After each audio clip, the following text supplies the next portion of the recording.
అందరికీ నమస్కారం. నా పేరు దేవి. ఎస్ఎక్స్ గ్రూప్ నిర్వహిస్తున్న చలం శ్రీవాద దృక్పథం ప్రాసంగికత కార్యక్రమానికి చేసిన మీ అందరికీ హృదయపూర్వక స్వాగతం.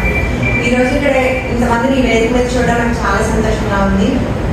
మన సమాజం ఆధునికమైన ప్రజాస్వామికమైన సమాజంగా విజ్ఞాన శాస్త్ర దృక్పథంతో పురోగమించే సమాజంగా అభివృద్ధి చెందాలన్నది ఎస్ఎక్స్ గ్రూప్ ఆశయం. అలాగే భారతదేశం కూడా ప్రపంచంలో ఒక గౌరవప్రదమైన స్థానంలో నిలబడాలనేది మా ఆకాంక్ష. ఆ దిశగా ఆలోచనలు, చర్చలు, సమావేశాలు, సంభాషణలు, సామాజిక చైతన్య వేదికగా ఎస్ఎక్స్ గ్రూప్ పనిచేస్తుంది. ఎస్ఎక్స్ గ్రూప్లో సైకో అనాలిసిస్ క్లాసెస్ చెబుతూ వృద్ధుల కళ్యాణ రామారావు గారు మాట అన్నారు, we can accept or criticize Marx and Freud but we can't ignore them అని.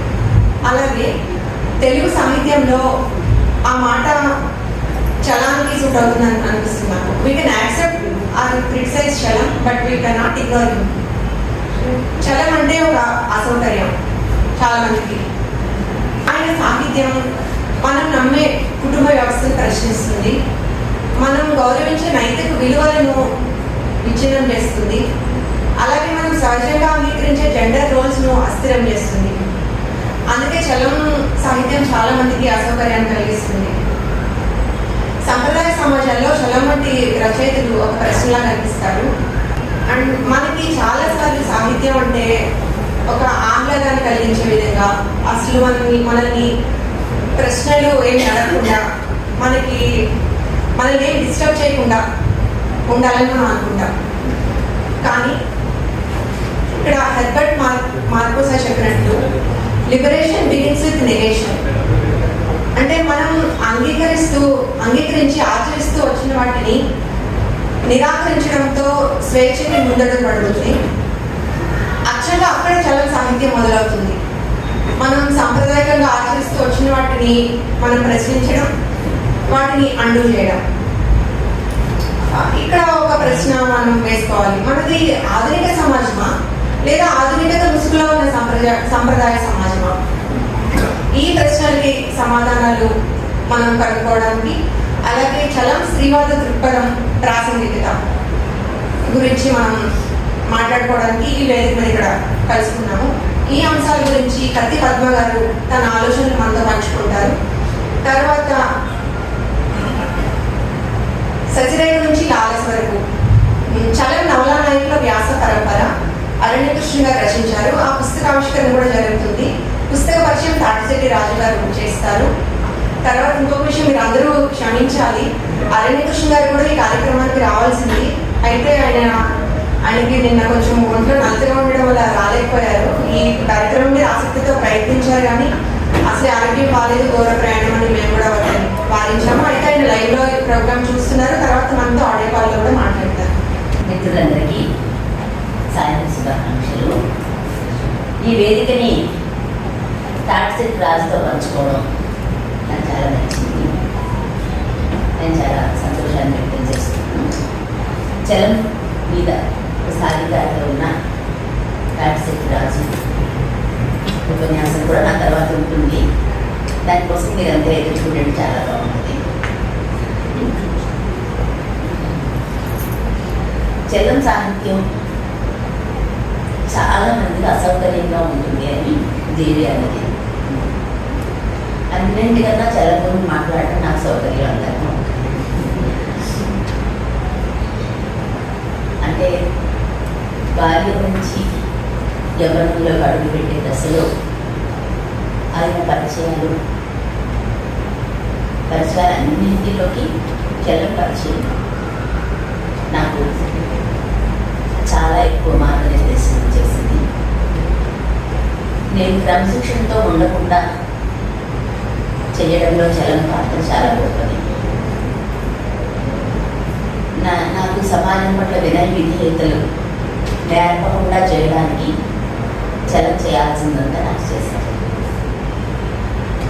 ఈ సమాజం యొక్క దుర్మార్గాన్ని, దౌష్ట్యాన్ని, వెర్రితనాన్ని, స్టీరియోటైప్ని, బయాస్ని మానసికంగా బద్దలు కొట్టుకొని స్వేచ్ఛగా ఈ సమాజంలో నాకు నచ్చిన పద్ధతిలో నేను సంచరించడానికి కావాల్సినటువంటి శక్తి సామర్థ్యాన్ని చలం సాహిత్యం నాకు ఇచ్చింది.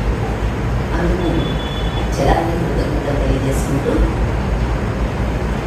చలం గురించి చెప్పాలి అంటే మొదటి మాట, నేను చలాన్ని ప్రేమించాను, ప్రేమిస్తాను. చలం ప్రేమ చివరి ఊపిరి వరకు నాతో. దీనికన్నా అతని గురించి గొప్పగా చెప్పడం నచ్చేది. మనిషి జీవితంలో ఏవి చాలా ముఖ్యమైన విషయాలు అవన్నీ సమాజంలో కండిషనింగ్లు ఉన్నాయి. స్త్రీలు ముఖ్యంగా జనాభాలో సగంగా ఉన్నటువంటి స్త్రీలు ఎలా ఉండాలో, ఎలా ఉండకూడదో, ఎలా జీవించాలో, ఎలా జీవించకూడదో, ఇవన్నీ కూడా సమాజంలో కండిషనింగ్లు ఉంటాయి. ఆ కండిషనింగ్ అనే దానికి బయట మాట్లాడిన మొట్టమొదటి తెలుగు సాహిత్యవేత్త చలం. మన జీవితంలో అన్నింటికన్నా ముఖ్యమని మనం ఏమనుకుంటాము, అవన్నీ కూడా మనం కాదు, స్త్రీలకు ముఖ్యంగా. పుట్టిన దగ్గర నుంచి పెళ్ళే పరమావధిగా స్త్రీలను పెంచుతారు. పెళ్లి కోసం స్త్రీలను తయారు చేస్తారు. మనుషులుగా ఉండే పిల్లల్ని స్త్రీలుగా మార్చడానికి ఈ సమాజంలో ఒక శిక్షణ నిరంతరం సాగుతుంది. ఆ శిక్షణే మనుషులు పురుషులుగా స్త్రీలుగా మారుస్తుంటారు. చాలాసార్లు పురుషులు చాలా మందిని చూసినప్పుడు పెద్దగా చదువుకోకపోయినా, పెద్దగా ఏమి ఎబిలిటీస్ లేకపోయినా, మంచితనం లేకపోయినా, గొప్పతనాలు ఏమి లేకపోయినా చాలా అహంకారంగా ఉంటారు. ఎక్కడి నుంచి వచ్చింది వీళ్ళకి అహంకారం అనేది ఒక ప్రశ్న. స్త్రీలు చాలా సహజ సిద్ధంగా, చాలా సహజమైనటువంటి సౌశీల్యంతో, సహజమైనటువంటి తెలివితేటలతో, సహజాతాలతో, సౌకుమార్యంతో, బుద్ధి కుశలతతో, మేధస్సుతో కరుణించే స్త్రీలు కూడా చాలా వినయంగా ఉంటారు. ఎలా తయారయ్యారు మనుషులు? అసలు ఏమీ జ్ఞానం లేని వాడు కూడా వెలుగురియే సమాజంలో జ్ఞానవంతులైనటువంటి స్త్రీలు ఎందుకు బతికి జీవించాల్సి వస్తుంది? చిన్నప్పటి నుంచి నువ్వు దేనికోసం పుట్టావు అనే దానికి కుటుంబం స్త్రీలని తయారు చేస్తుంది. పెళ్లి కోసం పుట్టింది స్త్రీ. పెళ్లి తర్వాత పిల్లల్ని కన్న తర్వాత వాళ్ళ పోషణ, ఆ తర్వాత వాళ్ళ చేతుల్లోకి జీవితం వెళ్ళిపోవడం, తర్వాత చచ్చిపోవడం. ఇంత చిన్న లక్ష్యాలను స్త్రీలకు విధించడంలోనే మొత్తం హింసంతా ఇమిడి ఉంటుంది. మనం చలం గురించి మాట్లాడుకునేటప్పుడు సమాజంలో ఏ అంశాన్ని మొదలు పెట్టుకోవాలి అంటే అతను ఏ అంశాల గురించి మాట్లాడాడు? 1921 నుంచి 48 వరకు అతను రచనలు చేశాడు. అంటే ఒక 26 ఏళ్ల పాటు అతను యాక్టివ్ రైటర్గా ఉన్నాడు. ఈ 26 ఏళ్లలో చలం ఏం చేశాడు? అతను రాసిన నవలలు, అతను ముట్టుకొని సాహిత్య ప్రక్రియ అంటూ ఏమీ లేదు. అన్ని సాహిత్య ప్రక్రియలోని చలం నిష్ణాతుడు, ఆర్టిస్ట్, ఫిలాసఫర్, ఇంటలెక్చువల్. చాలాసార్లు చలం గురించి మనం మర్చిపోయే విషయం ఏంటంటే అతని ఇంటలెక్చువాలిటీని గుర్తించడం అనే దాన్ని మర్చిపోతూ ఉంటాం. ఆయన నవలిస్తున్నాం, కథకుడన్నాం మాట్లాడుకోవడం చాలా అన్యాయం. చలం గొప్ప మేధావి, గొప్ప ఫిలాసఫర్, అన్నిటికన్నా గొప్ప ఆర్టిస్ట్. జీవితాన్ని అంత కళాత్మక దృష్టితో, అంత సౌందర్య దృష్టితో చూసిన మనిషి ఒకరెవరు మనకి తెలుగు సాహిత్యంలో, నిజానికి ప్రపంచ సాహిత్యంలోనే చలం దగ్గర వాళ్ళు తెలుగులోనే రాయడం వలన తెలుగు పరిమితమై మనం మాట్లాడుకుంటూ ఉంటాము. అంతటా ఆర్టిస్టిక్ పాయింట్ ఆఫ్ వ్యూతో ఆయన ప్రతి విషయాన్ని చూడటం అనే దాన్ని మనం అబ్బురుపడి చూస్తూ ఉంటాం. ఈ 26 ఏళ్ల అతని సాహిత్య జీవితంలో అతను చాలా గొప్పగా రాసిన నవలలు ఒక 8 నవలలు ఉన్నాయి. చాలా విపరీతంగా కథలు రాశాడు. ఒక పువ్వు లాంటి చిన్న కథానికలు రాశాడు, నాటికలు రాశాడు, పిల్లల కోసం రాశాడు, చిన్నపిల్లల కోసం రాశాడు. అద్భుతమైనటువంటి విషయం, అతను పిల్లల కోసం సాహిత్యాన్ని సృజించాడు. చాలా చిన్న చిన్న కథలతో చాలా అద్భుతమైన ప్రపంచాన్ని పిల్లలకి తెచ్చిపెట్టాడు. నిజానికి అవి పిల్లల కన్నా పెద్దలకి ఇంకా గొప్పగా ఉంటాయి. వీటన్నింటితో పాటుగా అతను సమాజం పట్ల తనకున్నటువంటి కోపాన్ని, ఆగ్రహాన్ని, సమాజ దౌష్ట్యం పట్ల అతనుకున్న వ్యతిరేకతని ఒక జ్వాలలాగా మండి తను దగ్ధమైపోతూ కొన్ని ప్రశ్నల్ని, కొన్ని ప్రతివాదాలని ఈ సమాజం ముందు ఉంచాడు. ముఖ్యంగా అవి మనకి 2 పుస్తకాలలో చాలా ప్రస్ఫుటంగా కనిపించేది స్త్రీ, బిడ్డల శిక్షణ. ఈ 2 పుస్తకాల ద్వారా ఈ సమాజానికి తను పెట్టాలనుకున్నటువంటి ప్రతిపాదనల్ని పెట్టాడు. ఏ విషయాల పట్ల? ప్రేమ, కామం, మోహం, స్త్రీ స్వేచ్ఛ, స్త్రీ పురుషుల స్వేచ్ఛ, అలాగే బిడ్డల పెంపకం, ఇలాంటి విషయాల గురించి అతను ఆల్టర్నేట్ ప్రతిపాదనల్ని, చాలా అద్భుతమైనటువంటి ప్రతిపాదనని సమాజం ముందు పెట్టాడు. అయితే అతను ఏ రకమైన ఫిలాసఫర్, అతన్ని మనం ఏ దృక్కోణం నుంచి అర్థం చేసుకోవాలి అనుకున్నప్పుడు మనుషులకు ఎవరికైనా అర్థమయ్యే భాష చేరండి. ఒక పర్టికులర్ సిద్ధాంతాన్ని అతను ఏమి ప్రతిపాదించలేదు, లేదా ఒక పర్టికులర్ సిద్ధాంతం పట్ల అతను అనుసరణ ఎప్పుడు ప్రదర్శించలేదు. కానీ ప్రపంచంలో పురోగామిగా ఉన్న అన్ని ఆలోచనల్ని అతను క్యారీ చేశాడు. చాలా సహజంగానే వెస్ట్రన్ సొసైటీలోని లేదా ప్రపంచవ్యాప్తంగా సోషలిస్ట్ మూమెంట్స్, సోషలిస్ట్ రాజ్యాలు ఏర్పడడం, ఆ రాజ్యాలు ఏర్పడిన తర్వాత అక్కడ స్త్రీలకి ఏర్పడినటువంటి కొత్త స్వేచ్ఛా స్వతంత్రాలు, హక్కులు, వీటికి సంబంధించిన ఎంతో అవగాహన మనకి స్త్రీలోని, బిడ్డల శిక్షణలోని కూడా మనకు కనిపిస్తాయి. ఆ రిఫ్లెక్షన్స్ అన్ని అతని రచనల్లో మనం చూస్తాము. ప్రపంచంలో ఎక్కడ ఏ మంచి జరిగినా దాన్ని ఆహ్వానించగలిగే గొప్ప విశాలమైనటువంటి హృదయం ఉన్నవాడు చలం. వాటిలో నేను తర్వాత వెళ్తాను. ముందుగా అతనికి దేని మీద దృష్టి పెట్టాడు? అతను ఒక బ్రాహ్మణ కుటుంబంలో పెట్టాడు. బ్రాహ్మణ కుటుంబంలో ఆనాటి అంటే 1921లో ఆయన మొదటి నవల రాశారు చేశాయ. 48లో జీవితాలక్ష్యంతో ఆయన రచన వ్యాసంగం, అంటే ఈ కాల్పనిక రచన వ్యాసంగం ఆగింది. తర్వాత భక్తి అలాంటిలో కొన్ని రాశాడు. కానీ మనం దీన్ని తీసుకుంటాం. మనిషి జీవితాన్ని అదలాకుతలం చేసేటటువంటి ఎవరో లేదు. కామం, మోహం, ప్రేమ, వీటి మధ్య తేడా ఏంటి? ఇవాళ చాలా మంది మాట్లాడుతున్నారు, చలమే అక్కర్లేదు, మేము చాలా చలం కన్నా చాలా గొప్పవాళ్ళు అయిపోయాము, ఇంకా చలం గురించి మాట్లాడుతున్నారు ఏంటని చెప్పి మాట్లాడేవాళ్ళు మన తెలుగు సాహితీ సమాజంలో మొత్తం పురుషులు, స్త్రీలు బయలుదేరారు ఇవాళ. అలాగే సమాజంలో ఇవాళ జరుగుతున్న అనేక చర్చలకి చలం రిలవెన్స్ ఉందా? ఇవాళ మాట్లాడుతున్న వాళ్ళు చలంకి రిలవెన్స్ లేదని మాట్లాడుతున్న వాళ్ళు ఉన్నారు. నిజంగా చలానికి రిలవెన్స్ ఉందా? ఉంటేనే మనం ఈ మీటింగ్ పెట్టుకోవాలి, మీటింగ్లో మాట్లాడుకోవాలి. చాలా ముఖ్యమైన విషయాన్ని చలం ఎలా డీల్ చేశాడు? మనుషులు పెళ్లి ఎందుకు చేసుకుంటారు అనే ఒక ప్రశ్నని చలం ఎలా డీల్ చేశాడు? పెళ్లి దైవ సంకల్పం అంటుంది సమాజం. దైవ సంకల్పం కాబట్టి దాన్ని సమాజం తన సదాచారాలతో, కట్టుబాట్లతో, తన నియమాలతో ఆ వివాహ వ్యవస్థని కాపాడాలని అనుకుంటారు. ఆ కట్టుబాట్లు, నీతి నియమాలు ఎలా ఉన్నాయి అనే దాన్ని చాలా ప్రశ్నిస్తాడు. ప్రశ్నించినప్పుడు పెళ్లికి ఆధారం ఏంటి?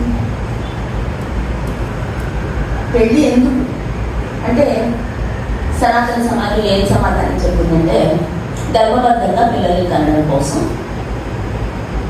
ఆ పిల్లల్ని పెంచి పెద్ద చేయడం కోసం, నోములు, వ్రతాలు, క్రతువులు, యజ్ఞయాగాలు నిర్వహించడంలో పురుషుడికి స్త్రీ కావాలి కాబట్టి పెళ్ళి.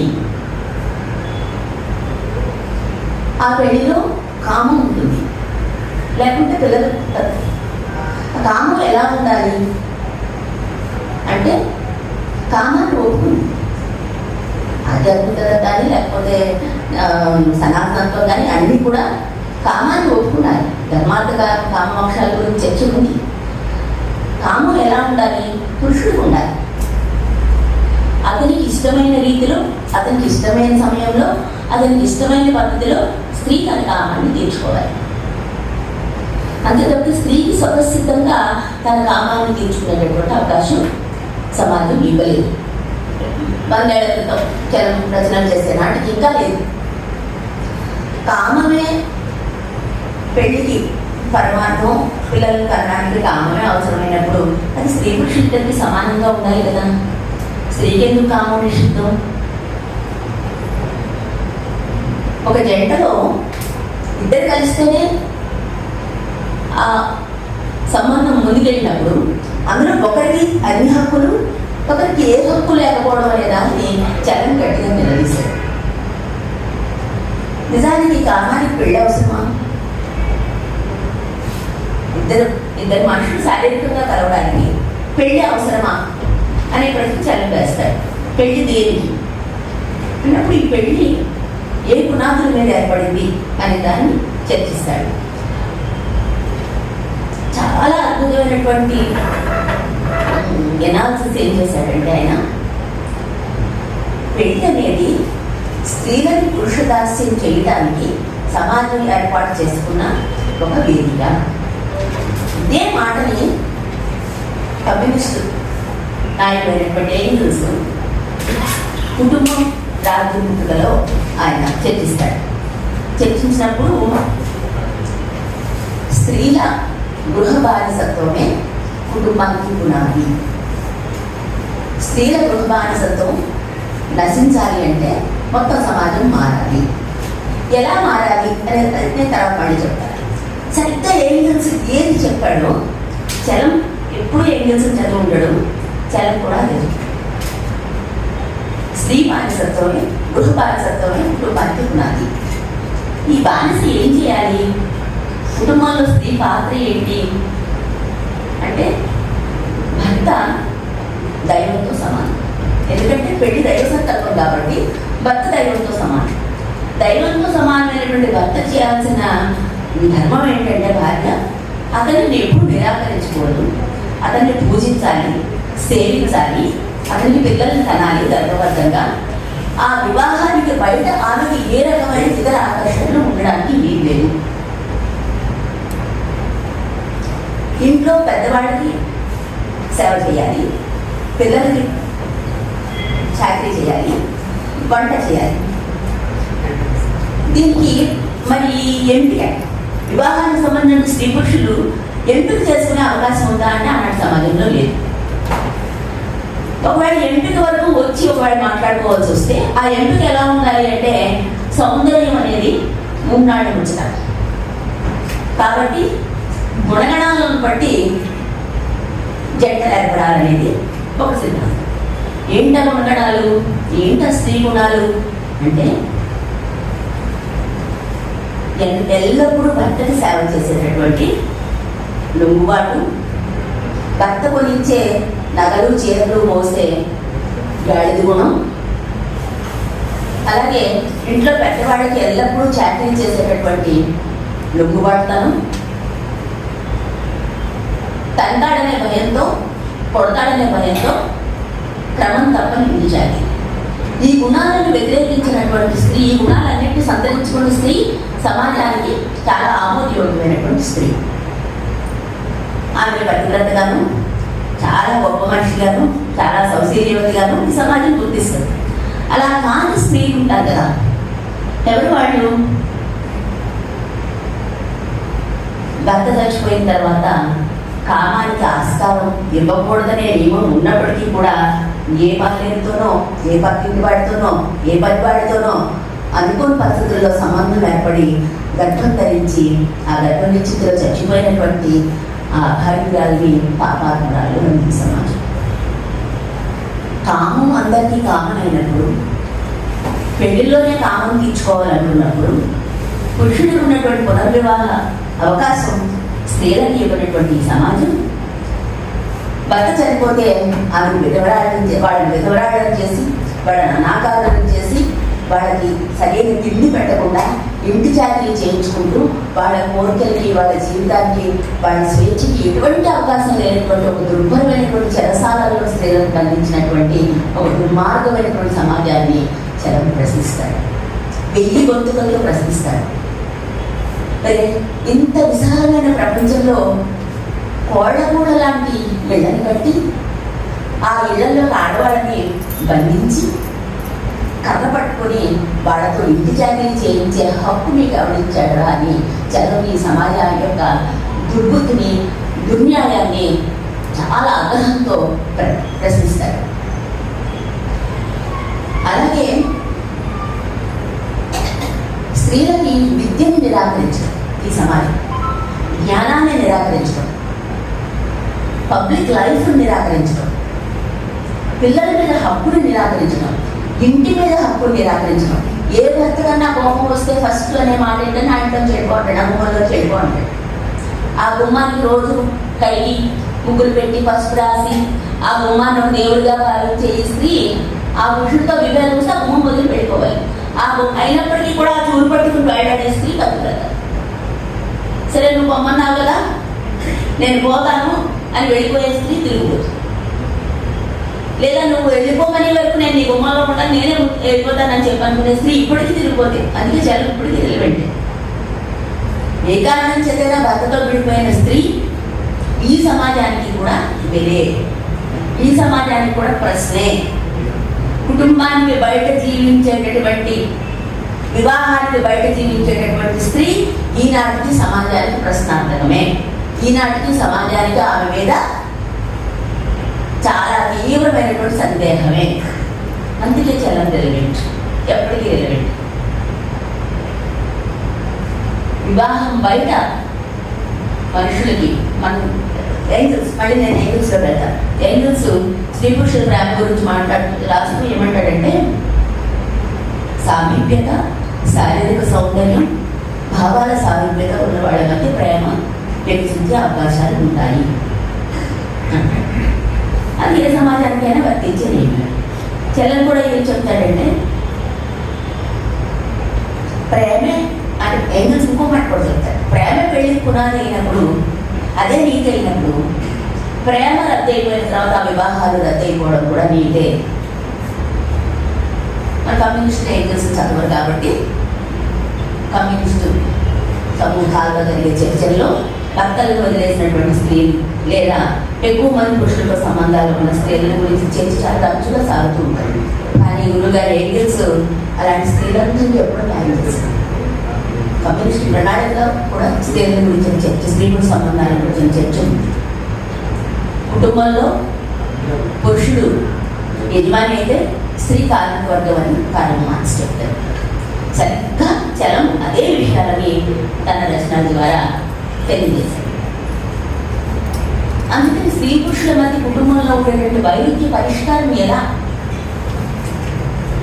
ఈ యాంత్రికత, ఈ కరుడు కట్టినతనం, లేదా ఈ రకమైనటువంటి పంట సంబంధం, పిల్లల కోసం ముక్కు పూసుకొని కాపురం చేయడం, శశిరేఖలో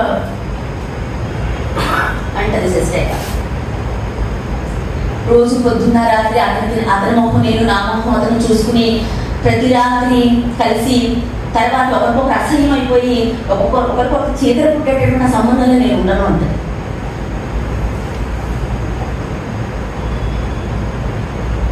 అంటే అక్కడ చలం వ్యాఖ్యానం చేస్తాడు శశిరేఖలో. వీర్యకణాలన్నీ అయిపోయిన వరకు ప్రేమ, మళ్ళీ రేపు రాత్రి వీర్యకణాలు తయారయ్యే వరకు ఏమవుతుంది ప్రేమ అనుకుంటాడు. అంత మెకానికల్గా మన సమాజంలో కుటుంబాలు, స్త్రీ పురుషుల మధ్య ప్రేమలు ఉన్నాయి. మరి ఈ కామం, ఫ్యామిలీ బేస్డ్ కామం ప్రతిపాదించిన ఈ సమాజంలో అన్ని వేసే వాటికి ఎలా ఉన్నాయో మరి. ఇంత ధర్మబద్ధమైనటువంటి సంసారాలు వర్ధిల్లే కాలంలో ప్రతి ఊరికి ఒక వేసేవాడికి ఉండడం, ప్రతి ఊరిలోని ఒక వేసేవాడు ఉండడం ఎందుకు సాధ్యమైందో అంటే మోర్గాన్ ఒక మాట చెప్తాడు. గుంపు పెళ్లిలోని, జంట పెళ్లిలోని, దంపతి వివాహ వ్యవస్థలోని ఎక్కడైనా పురుషుడు విస్తృతంగానే ఉన్నాడు. గుంపు పెళ్లిలో ఎంత విస్తృతంగా ఉన్నాడో దంపతి వివాహ వ్యవస్థలో కూడా పురుషుడు అంతే విస్తృతంగా ఉన్నాడు. నీతులన్నీ స్త్రీలకే. కాబట్టి ఈ దంపతి వివాహ వ్యవస్థ కూడా చిరకాలం ఎప్పటికీ ఇదే ఉంటుందనే గ్యారెంటీ ఏమీ లేదు. సామాజిక ఆర్థిక వ్యవస్థలు మారుతున్న ప్రతి సందర్భంలోనే కుటుంబం యొక్క తీరుతెన్నులు మారుతూ వచ్చే, తన గుణం మారుతూ వచ్చింది. అలాగే ఈ దంపతి వ్యవస్థ కూడా తర్వాత సమాజానికి, తర్వాత రాబోయేటటువంటి సమాజానికి ఇది పనికొస్తుందని ఏమి చెప్పలేము అని చెప్పి మోర్గాన్ అంటే దాని గురించి నేనేమి జోస్యం చెప్పనంటే. అందుకని ఈ కుటుంబ వ్యవస్థలో ఉండే ఈ స్త్రీ పురుష సంబంధాలలో ప్రేమకి, మోహానికి ఏమైనా అవకాశం ఉందా? అసలు మోహం అంటే ఏంటి? తీవ్రమైనటువంటి ఆకర్షణ, ఒకరి పట్ల ఒకరికి తీవ్రమైనటువంటి కాంక్ష కలిగి ఉండడమే మోహం అంటాడు చలం. మరి ఆ మోహానికి ఎన్ని హద్దుల్ని గీసింది సమాజం?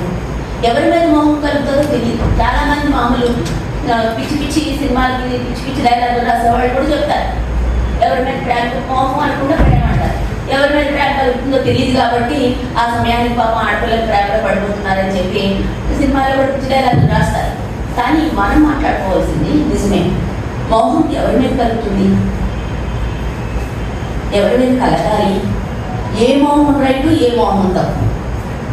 పెళ్లి బయటే మోహం ఉంది సమాజంలో ఎప్పుడు. ఎందుకంటే ధర్మబద్ధమైనటువంటి కాపురాలలో మోహానికి స్థానం లేదు. కేవలం కామానికి, పిల్లల్ని కనడానికి ధర్మబద్ధమైన సంసారాల్లో దానికి మాత్రమే స్థానం ఉంది తప్పితే తీవ్రమైనటువంటి వాంఛకి అవకాశం లేదంత విరుపుగా, అంత ఒక అలవాటుగా కాపురం చేయడం, ఒక తప్పని పరిస్థితుల్లో కాపురం చేయడం, దులుపుకోవడానికి కాపురం చేయడం, అంతే తప్పితే తీవ్రమైనటువంటి కాంక్షతో ఒకరినొకరు కోరుకోవడం అనేది మన సంసారాల్లో ఎక్కడుంది? లేదు అని చలం అంటేనో, వర్గం అంటేనో, రాజు అంటేనో, పొగరు అంటేనో సమాజానికి చాలా కోపం వస్తుంది. అసలు మోహంలో ఏముంది? ఎందుకు మోహం కోసం అంత వెతెత్తిపోతాము? ఒక ఆకర్షణ కోసం ఒక స్త్రీ ఒక పురుషుల ఆకర్షణ కోసం, ఒక పురుషుడు స్త్రీ ఆకర్షణ కోసం వెతెత్తిపోయి ఎందుకు తిరుగుతారు? అప్పుడు మనం ఎవరు ఏం చెప్పినా ఎవరు తినరు. చిన్న పిల్లలు నడవలసిన నుంచి 30-40 ఏళ్ళు వచ్చే వరకు కూడా స్త్రీలు మనుషుల జీవితంతో ప్రయాణించే ఈ మోహం పట్ల మనకు సమాజంగా చాలా వ్యతిరేకత. కానీ ఆ మోహం లేని జీవితాన్ని ఎవరు కోరుకోరు. ఏంటి ఆ మోహం? ఒకరి పట్ల ఒకరికి ఉండే అనురక్తి, ఆసక్తి, ఆకర్షణ, తీవ్రమైన గాఢమైనటువంటి వాంఛ, ఇచ్చే ఆనందం, ప్రపంచంలో ఏ సుఖాన్ని ఇవ్వదు అని చాలా బలంగా గట్టిగా చెప్పాడు. అది నిజం. ఆ మోహానికి వెతెత్తిపోయే స్త్రీలని కంట్రోల్ చేయడం కోసం ఈ సమాజం చాలా కండిషనింగ్ చేసింది. ఆ కంట్రోల్లో స్త్రీలు లేకపోతే ఈ సమాజం ముందుకు సాగదు. ఆ స్త్రీలు విస్తృతం అయిపోయారని చెప్పి మనం తలలు బాగుతున్నాం. లెనిన్ రష్యాలో విప్లవకాలంలో మాట అంటాడు, పగుచూరిపోయిన వంటిళ్లలో ఉన్న స్త్రీలందరినీ పబ్లిక్ లైఫ్లోకి తీసుకొని రావాలి, శ్రమలోకి తీసుకొని రావాలి. లేకపోతే విప్లవమే కాదు, ప్రజాస్వామ్యం కూడా మనగలగడం చాలా కష్టం. చదివాము మనం. మన కమ్యూనిస్ట్ లీడర్లో ఎన్నేళ్లలో మగవాళ్ళు వంటగదిలో పెడతారు? ఎంతమంది భార్యని వంటగదుల్లోకి బయటకు తీసుకొస్తున్నారు? ఎంతమంది ప్రగతిశీలవాదులు స్త్రీలని వంటింటి చాకరీ నుంచి తప్పించాలని ప్రయత్నపూర్వకంగా జీవిస్తున్నారు? చలం చెప్తే మనం వినం. లెనిన్ చెప్పాడుగా, చలం మాట అంటాడు, ఏ ఇల్లన్నా చాలా పరిశుభ్రంగా కలగడా మెరుస్తుందంటే అక్కడ ఒక జీవితం పౌచూరిపోయిందని అర్థం. అక్కడ ఒక జీవితం పౌచూరిపోయిందని అర్థం. మన వంటిళ్ళన్నీ మెరుస్తాయి కలగడా అంటే ఎన్ని కోట్ల మంది స్త్రీల జీవితాలు ఈ సమాజంలో పౌచూరిపోయి ఉన్నాయి. ఎంత నువ్వు ఎంత మెగ్నైజ్ అయినటువంటి వంటింట్లోనైనా స్త్రీలదే చాలి. ఈ మోహావేశం గురించి చలం చెప్తూ ఇది చాలా అవసరం సమాజానికి అంటాడు. ఎందుకంటే మోహంలో ఉన్న స్త్రీ పురుషులు వాళ్ళు చాలా ఉత్సాహంగా ఉంటారు, చాలా ఆర్టిస్టిక్గా ఉంటారు. వాళ్ళు కొత్త ప్రయత్నాలు మొదలు పెడతారు జీవితంలో.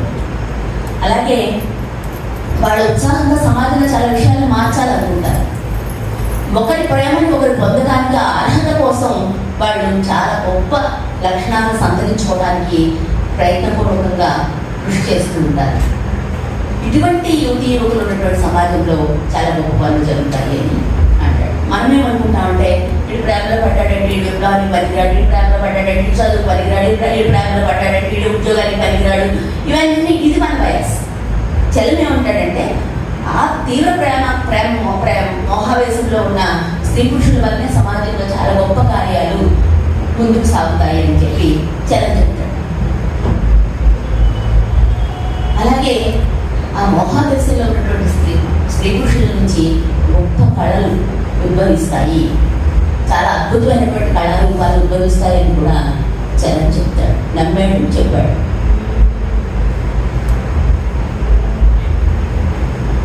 అయితే మనుషుల జీవితాలకి ఈ మోహం ఒకటే సరిపోతుందా? మోహానికి హైయర్ ఫామ్ ప్రేమ. కామంలో ఏమీ ఉండక్కర్లేదు, రెండు శరీరాలు ఉంటే చాలు. మోహంలో ఆకర్షణ ఉండాలి, తీవ్రమైన కాంక్ష ఉండాలి. కానీ ప్రేమకు ఆకర్షణ, తీవ్ర కాంక్షతో పాటుగా పరస్పర గౌరవం ఉండాలి. ఒకరినొకరు గౌరవించుకునే వాళ్ళు ప్రేమికులు కాదు, ఒకరినొకరు ఈసరించుకునే వాళ్ళు ప్రేమికులు కాదు. ప్రేమకి ఈ 3 ఇంగ్రీడియంట్స్ ఉండాల్సిందే. అందుకని ప్రేమ, మరి అటువంటి ప్రేమ కలిగినప్పుడు ఆ ప్రేమ నిలబెట్టుకోవడం ఎలాగా? చలం ఏదో అందరినీ వీటితో కొన్ని రోజులు ఆడితో కొన్ని రోజులు ఉండమని ఏం చెప్పలేదు. ప్రేమను నిలబెట్టుకోవడానికి ఈ 2 వైపుల నుంచి కృషి చేయాలని చెప్పాడు.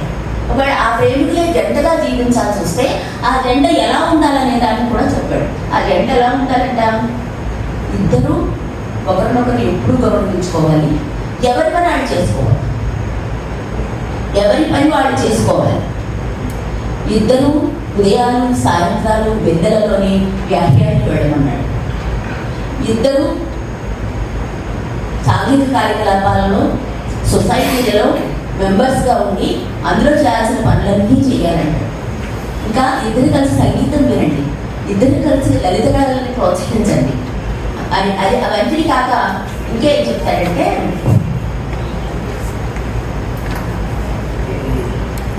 స్త్రీలు పురుష స్నేహాన్ని, పురుషులు స్త్రీ స్నేహాన్ని కొనసాగించాలి. పెళ్ళైనా వివాహమైనా జంట కుదిరినా జంటగా ఉన్నా కూడా ఇద్దరు కూడా ఆపోజిట్ సెక్స్తో స్నేహాలు ఏమి మానాల్సిన అవసరం లేదు, అవి కొనసాగించాలి అని పర్టికులర్గా. అవి కొనసాగించినప్పుడు మాత్రమే స్త్రీలంటే ఏంటో పురుషులంటే ఏంటో స్త్రీలకి అర్థం ఉంటుంది.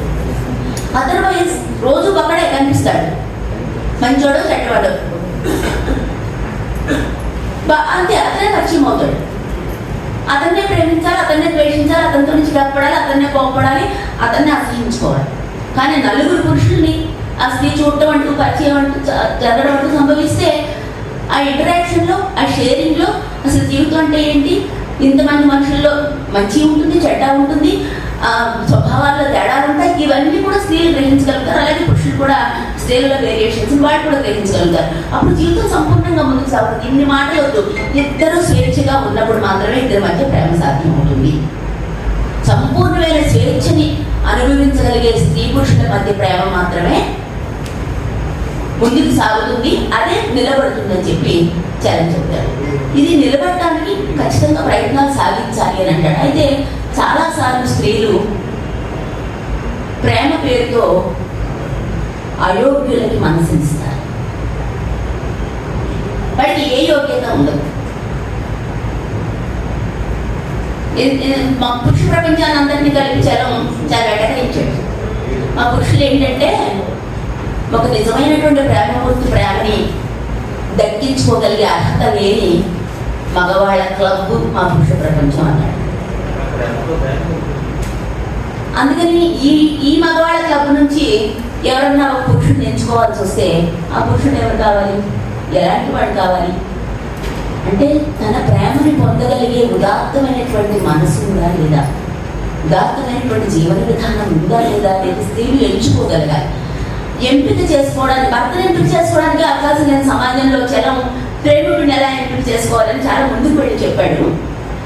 అందుకే ఏం చెప్తాడంటే, అయోగ్యుడైతే భర్త కూడా నీ శరీరాన్ని, నీకే ఉత్కృష్టమైనటువంటి సౌకర్యాన్ని, స్వేచ్ఛని అతని కాళ్ళ ముందు పెట్టకు. ఆ ప్రేమికుడు కూడా అయోగ్యుడైతే, క్రూరుడైతే అతనికి నీ ప్రేమని ఇవ్వద్దు అని చాలా స్పష్టంగా చెప్తాడు. అయితే స్త్రీలు ఎలా ఉంటారు? బయట పెళ్లికి ముందు సిగరెట్ కాల్చేవాడిని కూడా భరించారు. తాగేవాడు అంటే చాలా భయం అంటుంటారు. ఎవరైనా కోపంగా ఉన్నవాడు అంటే ఎవరు ఇష్టపడరు. అహంకారం చూసి అసహించుకుంటాం. అధికార దర్పం ప్రదర్శించేవాళ్ళని చూసి విసిరించుకుంటాం. కానీ ఆ గుణాలే భర్తలో ఉంటే చచ్చినట్టు భరించడమే కాదు, దయ చూపించుకోం. అతను కోపగొట్టాడే కానీ పంచోడే. ఏంటి నీకు అడ్జషన్ ఏంటి? అతని అహంకారే కానీ నాతో బాగానే ఉంటాడు. అప్పుడప్పుడు కొడతాడు కానీ బాగానే ఉంటాడు.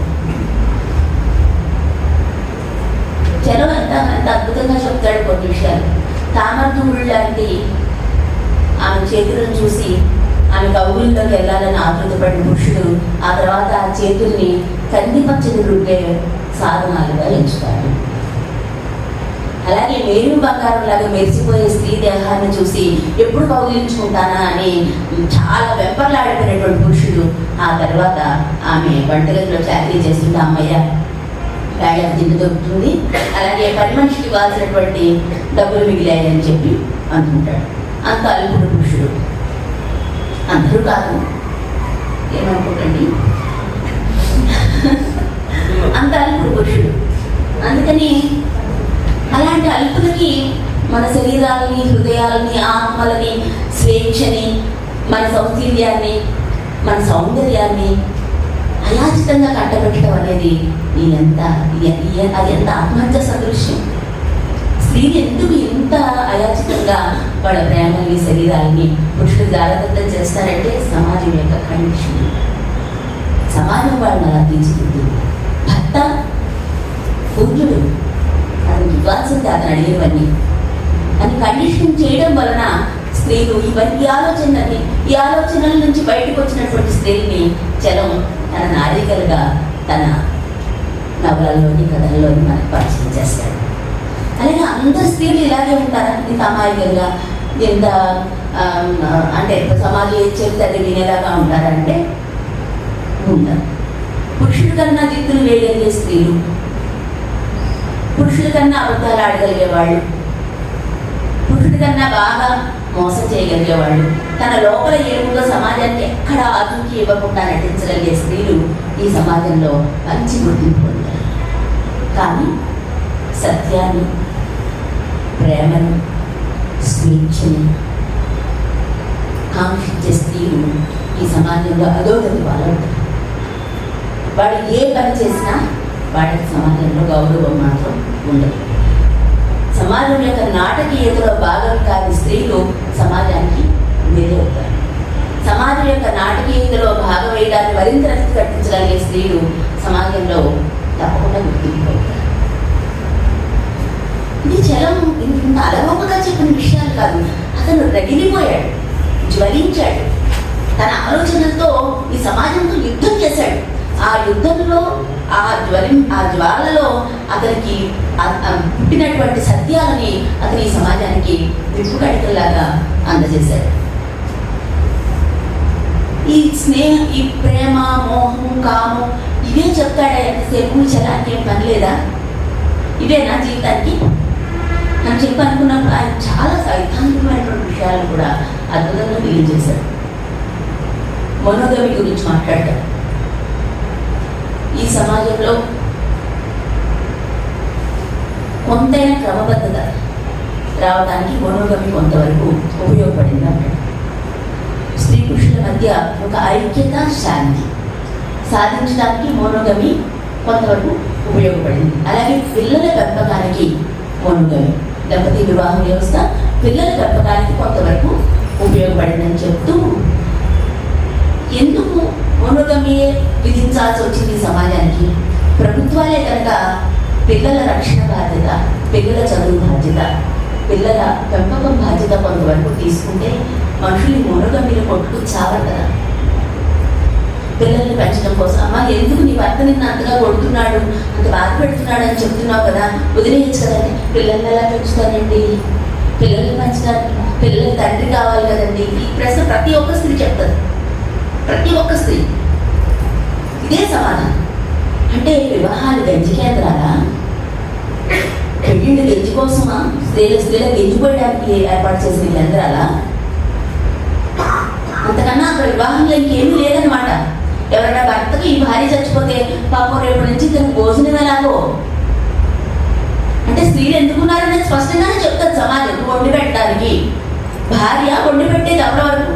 పాపం ఆవిడ చచ్చిపోయింది, రేపటి నుంచి అతను భోజనం ఎలాగా? ఎంత జాలి సమాజానికి.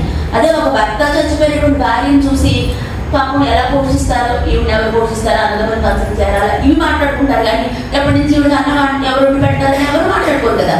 అంటే స్త్రీల పని కేవలం వండి పెట్టడం. ఇవాళ ఆధునికత సంతరించుకున్నటువంటి ఈ కాలంలో కూడా స్త్రీలు వేలాది రూపాయలు, లక్షలాది రూపాయలు సంపాదించుకుంటున్నటువంటి స్త్రీలకు కూడా వాళ్ళ సంపాదన మీద ఎంత హక్కు ఉంది? లేదా ఏ ఉద్యోగం చేయాలనేటటువంటి హక్కు వాళ్ళకు ఉందా? ఏ చదువు చదువుకోవాలి, ఏ ఉద్యోగం చేయాలి, ఏ ఊళ్ళో ఉద్యోగం చేయాలి, ప్రమోషన్ వస్తే వెళ్ళచ్చా వెళ్ళకూడదా, భర్త కన్నా ఎక్కువ జీతంలో ఉండొచ్చా ఉండకూడదా, భర్త కన్నా వయసులో పెద్ద ఉండొచ్చా ఉండకూడదా, ఈ ఎన్ని వాటికి కూడా ఇవన్నీ ప్రశ్నలు ఈ సమాజంలో. ఒకవేళ ఆ స్త్రీకి కనుక మంచి పొజిషన్లో ప్రమోషన్ వస్తే అత్తవారు ఆపేమంటే ఆగిపోతుంది. నా ప్రమోషన్ ఉందని మా వారు ఇక్కడ ఉన్నారు కదా, నాకు వద్దులేని ప్రమోషన్ వేరే వాడికి చేయడం వీళ్ళు రాసిచ్చేస్తారు. అంటే జీవితాన్ని రాసిచ్చేస్తారు. పెళ్ళే జీవిత పరమావధిగా చేసినటువంటి ఈ సమాజం. అంటే సనాతనత్వం ఏం చెప్తుంది? ఇప్పుడు సనాతనం అంటే చాలా గొప్ప కదా. ఏం చెప్తుంది అంటే ఎక్కడి దోపిడీ అక్కడ ఉండాలి, ఎక్కడి హింస అక్కడ ఉండాలి, ఎక్కడ అణిచివేత అక్కడ ఉండాలి. ఉంటే అది సనాతనం. మన సనాతన సమాజం ఏం చెప్తూ వచ్చిందంటే స్త్రీలు కుటుంబంలో పడి ఉండడమే, అంతకు మించిన మార్గమేమి వాళ్ళకి చూపించలేదు. ఒకవేళ ఏ కారణం చేతన్నా స్త్రీలు బయట వివాహానికి బయట, ఎప్పుడు వివాహానికి బయటే మోహం ఉంది, నిర్మోహమాటంగా చెప్పుకోవాలి మనం ఆ మాట. వివాహంలో మోహం లేదు. ఒకవేళ ఉంటే కొద్ది కాలం చచ్చిపోద్ది, ఆ తర్వాత ఉండేది అలవాటు పడిపోవడం, సమాజంలో నీతి నియమాలకు లోబడి కావాలని కొనసాగించడం తప్పితే అందులో గొప్ప సౌందర్య దృష్టిలో, కళా దృష్టిలో, లేకపోతే రొమాన్స్ అంత గొప్పగా ఏమి ఉండవు. చాలా ఎక్సెప్షన్స్ ఉంటాయి సమాజంలో. ఈ విషయంలో కొన్ని ఎక్సెప్షన్స్ మాత్రం ఉంటాయి. అందుకని ఇంత దుర్మార్గమైనటువంటి ఈ పీడనతో కూడుకున్నటువంటి ఈ కుటుంబ వ్యవస్థని ప్రశ్నిస్తూ జనం ఏమంటాడంటే ఎప్పుడూ స్వచ్ఛందంగా వాడి అధికారాన్ని వాడు వదులుకోడు, మొగుడు అసలు వదులుకోడు, మగవాడు అసలు వదులుకోడు. కాబట్టి ఏం చేయాలి? ఈ కాపురాలను కూలగొట్టాల్సిందే, ఈ వివాహ వ్యవస్థని కూల్చి పడేయాల్సిందే అని చెప్తాడు. దీని గురించి మనం వెనక్కి ఏం తెలిసి ఏం చెప్పాడు అని చూసినప్పుడు వివాహ వ్యవస్థ కేవలం స్త్రీల ఆధిపత్యం మీద ఆధారపడి ఉంది. మోనోగమికి 2 ఎండ్స్ ఉన్నాయి. ఒకటి వ్యభిచారం, ఒకటి నిర్బంధ దంపతి వ్యవస్థ. అంటే ఒక స్త్రీ ఒకే పురుషుడు అనటం ఒక పక్క, ఒక చివర వ్యభిచారం ఉన్నాయి. వ్యభిచారం అనే సమస్యను పరిష్కరించాలంటే నువ్వు మోనోగమిని రద్దు చేయాల్సిందే. అంటే వేశ్యలు, ఉంపుడు గద్దెలు లేని సమాజం కావాలి అంటే మోనోగమిని కూల్చాల్సిందే. కూల్చిన తర్వాత ఏమొస్తుంది? ఈ వివాహం పోతుంది. కొత్త వివాహం, కొత్త వ్యవస్థ. అంటే స్త్రీ పురుషుల మధ్య కొత్త వ్యవహారం ఎలా ఉంటుంది అని చెప్పి ఏంజల్స్ చర్చించినప్పుడు ఏమంటాడంటే నేను ఎలా ఉండదో మాత్రం చెప్పగలను, ఎలా ఉంటుందో నేను జోస్యం చెప్పను అంటాడు. ఎలా ఉండదు? ఆర్థిక అవసరాల కోసం మగవాడి పక్కలోకి చేరని స్త్రీలు ఉంటారు అక్కడ. కేవలం కామంతో స్త్రీలను పక్కలో పిలిచే పురుషులు ఉంటారు అక్కడ. సమాజంలో ప్రేమ కాక ఇతర కారణాలతో కలిసి జీవించే జంటలు ఉండవు అక్కడ. ప్రేమకి ఆర్థిక కారణాలు, సామాజిక కారణాలు ఆటంకంగా ఉండలేని రోజులు ఉంటాయి అక్కడ. కానీ ఎలా ఉంటుందో నేను స్పష్టంగా చెప్పలేను అంటాడు. ఒకవేళ నేను అలాంటి సలహా ఏదైనా ఇస్తే, ఒక ఆయన ప్రతిపాదన ఏదైనా చేస్తే ఆ ప్రతిపాదన గుడ్డిగా విలువ కూడా ఉండదు అని. అంత ముందు చూపుతో చలం కూడా మాట్లాడాడు. మొనోగమి గురించి మాట్లాడుతూ మొనోగమి యొక్క మంచి లక్షణాలను కొన్ని అతను చెప్తూ, ఈ మొనోగమి కొంతవరకు సమాజానికి అవసరమే, కానీ మొనోగమియే సమాజం యొక్క అంతిమ ఆదర్శం కాదు. ఈ మొనోగమిని ఎవరి మీద రుద్దడానికి వీల్లేదు. ఇష్టపడిన వాళ్ళు అట్లా ఉండొచ్చు, ఇష్టం లేని వాళ్ళు ఏం చేయాలి అనే దానికి కొంచెం ప్రతిపాదన చేశాడు. మనం డేటింగ్ అనగానే మనం చాలా వెగిలిగా మాట్లాడుకుంటాం, ఎందుకంటే మన వివాహంలో వెగిలితనమే బాగా ఇష్టం కాబట్టి. తను ఏమంటాడంటే కంపానియన్ మ్యారేజెస్, అవి కొద్ది రోజులు కలిసి ఉండి చూసి ఇద్దరికి కుదిరితే కలిసి ఉండడానికి నిర్ణయం తీసుకున్నప్పుడు పిల్లలు కానండి. అలాగే కంపానియన్ మ్యారేజెస్ని ఒక ప్రక్రియగా, ప్రయోగంగా అమలు చేసి దాని మంచి చెడ్డలను పరిశీలించుకోవాల్సిన అవసరం కూడా ఉంది అంటాడు. వీటన్నింటికన్నా వివాహం బయట బతకడానికి మనుషులకి తగిన శక్తి సామర్థ్యాన్ని అలవర్చుకోవాలి. వివాహానికి బయట ఇవాళ బతకడానికి మనుషులకి ధైర్యం లేదు, శక్తి లేదు. అందులో ఉన్న అంటే కుటుంబంలో ఉన్నటువంటి యాంత్రికత, మొనటని, అలాగే అక్కడ ప్రేమరాహిత్యం, నిర్బంధం, పురుషులకి ఎన్నో త్యాగాలు చేయాలి, పురుషులకు కూడా ఎన్నో త్యాగాలు చేయాల్సి వస్తుంది కుటుంబం కోసం. స్త్రీల జీవితమే త్యాగం అయిపోతుంది. అసలు మనిషి జీవితానికి మించిన విలువ ఈ వివాహ వ్యవస్థకి ఎందుకు ఇవ్వాలి? మనిషి ఉనికినే నాశనం చేసే అంతగా వివాహానికి మనం ఎందుకు ప్రాధాన్యత ఇస్తున్నాం? ఈ వివాహ వ్యవస్థను రద్దు చేసుకుంటే వచ్చే నష్టం ఏమిటి అనేది చాలా చర్చించారు. చాలా అంటే సమాజానికి సంబంధించిన మోస్ట్ ఇంపార్టెంట్ ప్రిన్సిపల్స్ గురించినటువంటి చర్చ చలం చేశాడు. కాబట్టి చలం 100 ఏళ్ళైనా 1000 ఏళ్ళైనా ఎలా వేయచ్చు. ఈ సమాజం మారి స్త్రీ పురుషుల మధ్య సహజమైనటువంటి ఆనందం కలిగించేటటువంటి ప్రేమ, సెక్స్, దానికి సంబంధం అంటే సమాజంలో ఎవరైనా ఆనందంగా ఉన్నారనుకోండి స్త్రీ పురుషులు వివాహానికి బయట మనకి ఎంత అక్కసుగా ఉంటుంది. అందుకే వాళ్ళు దొంగతనంగా ఉండాలి. దొంగ పద్ధతుల్లో మనుషులు బతకడాన్ని ఎలా చేయగలిగే మన సమాజం బహిరంగంగా తనకు నచ్చిన పురుషుడితో స్త్రీ, తనకు నచ్చినటువంటి స్త్రీతో పురుషుడు ఉండడానికి ఎలా చేయలేదు. దొంగ పద్ధతులు ప్రోత్సహిస్తారు. పురుషుడైతే ఇంకా మంచిది. స్త్రీలకు దొంగ పద్ధతుల్ని నిరసిస్తారు, కానీ పురుషుడిని జలసారాయడను, అమ్మో ఆయన విలాస పురుషుడను, ఆయన సాయంత్రం అయితే వేసేవాటికి ముడి వేసుకుని ముడిలో పువ్వులు పెట్టుకుని చేతికి పువ్వులు కట్టుకొని అత్తరు పూసుకుని వెళ్ళేవాడని చాలా గొప్పగా చెప్పుకుంటారు. ఇప్పటికి కూడా అంతే. మన మధ్య జరిగే హ్యూమర్, జోక్స్ ఇవన్నీ కూడా స్త్రీ పురుషుల వివాహిత సంబంధాల గురించిన విషయాలే ఉంటాయి. అందులో గ్యాసిపింగ్ అంతా దాని మీదే ఉంటుంది. సోషల్ మీడియా అంతా దాని మీదే నడుస్తుంది. ట్రోలింగ్ అంతా దాని మీదే నడుస్తుంది. అంటే మనకి స్త్రీ పురుష సంబంధాలు అనేవి ఎప్పుడు వెకిలితనానికి, ఆ బయాస్కి లోబడి ఉన్నవే తప్పితే మనకి స్త్రీ పురుషుల మధ్య స్వచ్ఛంగా ఉండేటటువంటి స్నేహాలు, మోహాలు, ప్రేమలు ఇవేవి మన సమాజానికి పట్టలేదు. అందుకే చలం చెన్నాకొల పెట్టి కొట్టి మనకి చెప్పాడు, ఇలా ఉన్నాం మన మొహాలు ఇలా ఏడ్సే, మన జీవితాలు ఇలా ఉన్నాయి, వీటిని మనం మార్చుకోవాలి.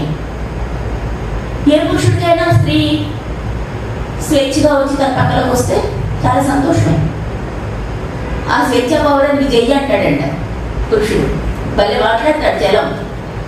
తనకు తానుగా స్వేచ్ఛగా బంధనాలను తెంచుకొని ఎగిరొచ్చిన పావురం తన భుజం మీద వారితే ఆ పావురానికి జయ్యి అంటాడు. అదే పావురం తన నుంచి మళ్ళీ వెళ్ళిపోవాలనుకుంటే ఆ పౌరానికి రెక్కలిచ్చినందుకు కవిత్వం రాస్తాడు బాధతో.